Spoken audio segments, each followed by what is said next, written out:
ជា Geely EX5 អគ្គិសនីសុទ្ធហើយខ្ញុំសូមនិយាយពាក់ព័ន្ធជាមួយនឹងការធានាគឺស្មើនឹង8ឆ្នាំឬក៏150,000 គីឡូម៉ែត្រកម្លាំងរបស់វារហូតដល់218 PS ជាមួយនឹងកម្លាំងដំបូល320 Newton m ហើយកម្រិតនៃភាពស្ងាត់នៅខាងក្នុងរបស់វាគឺ 63.8 decibel ទេខ្ញុំបានតេស្តខ្លួនឯងជាក់ស្ដែងហើយអង្គុយនៅខាងក្នុង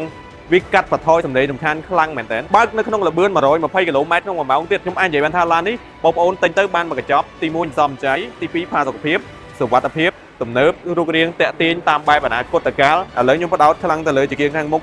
LED មានមកជាមួយនឹង daytime running light ហើយ concept មួយទៀតគឺ concept បែប slim អត់មានអ្វីស្មុគស្មាញច្រើនចំណុចមួយទៀតដែលខ្ញុំចង់លើកឡើងគឺទៅលើសុវត្ថិភាពនៅពេលបុកប៉ះការតេស្តទៅលើថ្មគឺយោងទៅតាមវីដេអូដែលបានបង្ហាញគឺគេតេស្តប្រើប្រាស់នឹងម្ជុលដែកធំចាក់ទៅលើថ្មតែម្ដងចាក់លើថ្មហើយនៅពេលដែលគេវាស់តេស្តទៅគេឃើញថាថ្មអត់មានឡើងកម្ដៅខ្លាំងទេអត់មានការខូចខាតអត់មានការផ្ទុះឆេះគឺធានា 100% អញ្ចឹងនេះស្តែជាចំណុចសុវត្ថិភាពដែលខ្ញុំចង់លើកឡើងពាក់ព័ន្ធជាមួយនឹងថ្មក៏ដូចជាតួខ្លួននៃឡានទាំងមូល EX5 របស់ Geely នេះអញ្ចឹងខ្ញុំសូមលើកពាក់ព័ន្ធជាមួយម៉ាកយីហោ Geely នេះ Geely គឺជាម៉ាកយីហោមួយដែលមានការអភិវឌ្ឍបើយើងគិតជាក្រាបវិញគឺក្រាបឡើងទៅរហូតសូម្បីតែ Volvo ដែលជា brand ម៉ាកយីហោឡានអឺរ៉ុបដែលមានសុវត្ថិភាពខ្ពស់ទំនើបក៏នៅក្រោម Geely Holding Group នេះផងដែរហើយចំណុចពិសេសមួយទៀតទៅលើពងសុវត្ថិភាព6គ្រាប់ហើយមាននៅចំណុចពិសេសដូចជាប្រព័ន្ធជំនួយឲ្យការបើកបរស្ថិតលើកន្លងផ្លូវប្រព័ន្ធទាញចូលកន្លងប្រព័ន្ធប្រាំងអូតូម៉ាទិកប្រព័ន្ធ Rear Cross Traffic Alert ឬក៏ Rear Cross Traffic Brake ចាប់ប្រាំងអូតូម៉ាទិកនៅពេលអាយ៉ែថយក្រោយជួបជាមួយនឹងឧបសគ្គដូចជាប្រព័ន្ធមុខងា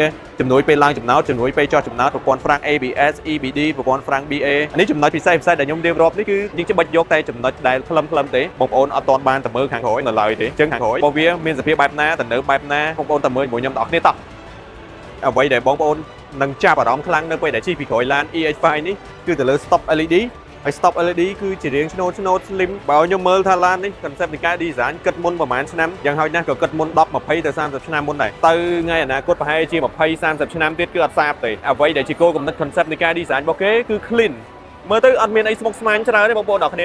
សូម្បីតែភ្លីអីបាទភ្លីដូចឡានទូទៅគឺអត់សូវមានទេចេញមកគឺ clean sleek យកតែម្ដងដោយ aerodynamic របស់ឡាននេះគឺមានកម្រិតខ្ពស់ខ្លាំងមែនទែនហើយវាក៏ជួយច្រើនទៅលើការសំចៃអគ្គិសនីផងដែរហើយខ្ញុំខាងក្រោយជូនបងប្អូនទស្សនាតែម្ដងអញ្ចឹងទំហំប៉ុណ្នេះ family 5នាក់អូខេអញ្ចឹងខ្ញុំត្រួសប៉ុណ្ណឹងពីចំណុចពិសេសនៅផ្នែកខាងមុខខាងក្រោយខាងក្នុងមានចំណុចពិសេសជាងនឹងទៀតបងប្អូនទៅខាងក្នុងជាមួយខ្ញុំទាំងអស់គ្នាតោះនាំបងប្អូនមកអង្គុយខាងក្នុងទើបដឹងថាខាងក្នុងរបស់វា premium កម្រិតណាផាសុកភាពកម្រិតណាខ្ញុំផ្ដោតសំខាន់មុនគេគឺទៅលើកៅអីរបស់វាអង្គុយទៅទន់មែនតើ design មកជាលក្ខណៈ first class ហើយកៅអីនេះទៀតសោតគឺអាចផ្ដេកបានជំរឿខ្ញុំដេកបានកម្រិតណានេះពេលដែលយើងឈប់ចាំកូនចេញពីរៀនហើយសល់ពេលកន្លះម៉ោង1ម៉ោងអីយើងតម្រេកខ្លួនដេកលេងបានឬក៏យើងធ្វើដំណើរទៅសាកថ្មជីវិតនៅខេត្តនៅសមុទ្រនៅអីយើងចង់ fresh យើងមើលទេសភាពហើយយើងកាច់កៅអីផ្ដេកលេងណាឡានអគ្គិសនីយើងអត់សូវបារម្ភច្រើនដូចឡានសាំងឡានអាសុតដែលវាចំណាយប្រេងឥន្ធនៈច្រើនទេអគ្គិសនីតែយើងសាកទៅយើងប្រើម៉ាស៊ីនត្រជាក់នៅខាងក្នុងមកស្រឡាញ់អត់បារម្ភទេអីនេះទៀតសោតមានមុខងារត្រជាក់ហើយមានមុខងារ massage ទៀតអញ្ចឹងត្រជាក់អី massage តម្លៃជាង$30,000បងប្អូនទៅរកណាបានខ្ញុំសូមនិយាយពីអេក្រង់កណ្ដាលនេះគឺ infotainment screen ឬក៏ប្រព័ន្ធកំសាន្តដែលមានទំហំរហូតដល់ 15.4 អ៊ីនមានមុខងារ view ទៅលើកាមេរ៉ា540 degree មួយជុំឡានបងប្អូនឃើញទេ540 degree scan ដល់ទាំងបាតឡានទៀតបងប្អូនចង់ឃើញរបៀបម៉េច Geely EX5 នេះកំដរបានឲ្យយើងឃើញមែនតែម្ដងមាន drive mode ចំនួន3គឺយើងអាចធ្វើការសំចៃ Eco Comfort Sport បាទយើងអាចបញ្ជាឲ្យបើកដំបូល Panoramic roof ខាងលើបានសូម្បីតែចង្កូតយើងចង់ឲ្យវា feel ចង្កូតបែប comfort ឬក៏ធ្វើឲ្យចង្កូតហ្នឹងរៀងតឹងបន្តិចតាមអារម្មណ៍បែប sport ក៏បាននេះ sport នេះ comfort សម្រាប់ sound ឬក៏សំឡេងនៅក្នុងឡានជាប្រភេទ Fly Me Sound នេះគឺសំឡេងជាលក្ខណៈហោះពេញឡានតែម្ដងខ្ញុំនិយាយតាមបែបងាយស្រួលយល់ឥឡូវខ្ញុំសូមចូលទៅកាន់អេក្រង់ផ្ដល់ព័ត៌មានសម្រាប់អ្នកបើកបរជាប្រភេទ digital ដូចគ្នាអេក្រង់នេះមានទំហំ 10.2 អ៊ីនវាមាននៅ function ដែលប្រាប់ពីសម្ពាធខ្យល់កង់ដោយឡែកចំណុចពិសេសមួយបងប្អូនមើលអត់ឃើញទេតែខ្ញុំមើលឃើញគឺជា slide បាញ់កុងទ័រឬក៏ head up display ដែលទំហំរបស់វាធំមែនទែនរហូតដល់ 13.8 អ៊ីនដើរតួជាកុងទ័រ digital មួយនៅពេលដែលយើងមិនចង់ចោលភ្នែកទៅមើលអេក្រង់កុងទ័រខាងក្រោមនេះយើងគ្រាន់តែផ្ដោតទៅលើការបើកបរនៅលើផ្លូវគឺយើងឃើញ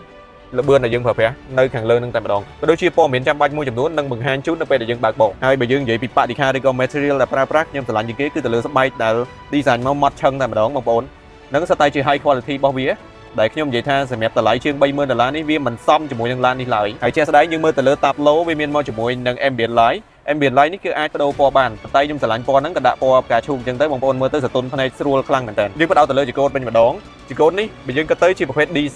D-shape ហ្នឹងសម្រាប់អ្នកដែលមានជើងវែងគឺអត់ទៅជាមួយនឹងជើងយើងទេកុំបារម្ភពាក់ព័ន្ធមួយការទៅជើងហើយកន្លែងដៃរបស់វាដាក់មកគឺត្រូវនៅក្នុងការកាន់តែម្ដងហើយសម្រាប់ការតេស្តសុវត្ថិភាព នៅពេលបុកប៉ះគឺទទួលបានចំណាត់ថ្នាក់រហូតដល់ផ្កាយ5ទទួលស្គាល់ដោយ Euro NCAP តង់ដារអឺរ៉ុបហើយទទួលបាន Top 3